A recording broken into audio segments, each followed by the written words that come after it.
Адам баласы үчүн балалуу болуу кандай бакыт. Ал эми эгиз ымыркайлуу же болбосо дароо эле 3 эмдүү болгонуңузду элестетип көрүңүз. Өзүнүн 46 жашында Айнур Жайнакова 3 эм ымыркайын мына ушул Бишкек шаарындагы номер 4 төрөт үйүндө жарыкка алып келди. 9 ноябрда саат 11 чамасында пландык негизде операция менен көз жарган Айнур учурда абалы жакшы экенин айтты. Мен аты жөнүм болсо Жайнакова Айнур, Каракол шаарынан келдим. 5 ноябрда 46 жашка чыктым. Буга чейин 2 уулум бар. Бирөө автодорожныйда окуйт, бирөө болсо 11 класста окуйт.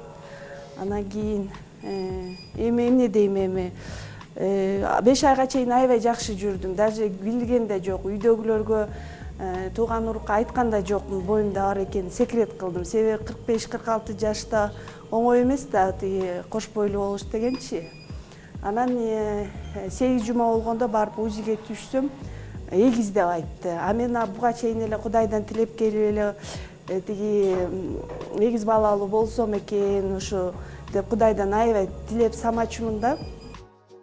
Ал эми 3 эм ымыркайлардын жандандыруу бөлүмүндө атайын жабдыктардын жардамы менен дарыгерлердин көзөмөлүндө болууда. 3 эм деп тройня менен келген. Анан бизде диагнозу, акушердик диагнозу преэклампсия тяжелой степень деп коет, кыргызчасы оор даражадагы кечи талгак. Ошондой оору менен келип бизде реанимация бөлүмүндө жаткан. Анан биз балдар 30 жума болгондо, айына жетпей төрүлгөндө жана кыйналып өпкөлөрү жакшы иштебей калбасын деп профилактика СДР деп коет, өпкөлөрүн даярдап биз жана атайын дары-дармек менен даярдайбыз. Ошол даярдап керектүү бардык дары-дармектерин бергенден кийин биз 9 ноябрь күнү операция жасаганбыз. Операциясы кесар жаруу операциясы менен болгон. 3 бала төрөлгөн. Балдары төрөлгөндө салмактары 1 кг 700, 1 кг 200, 1 кг 400.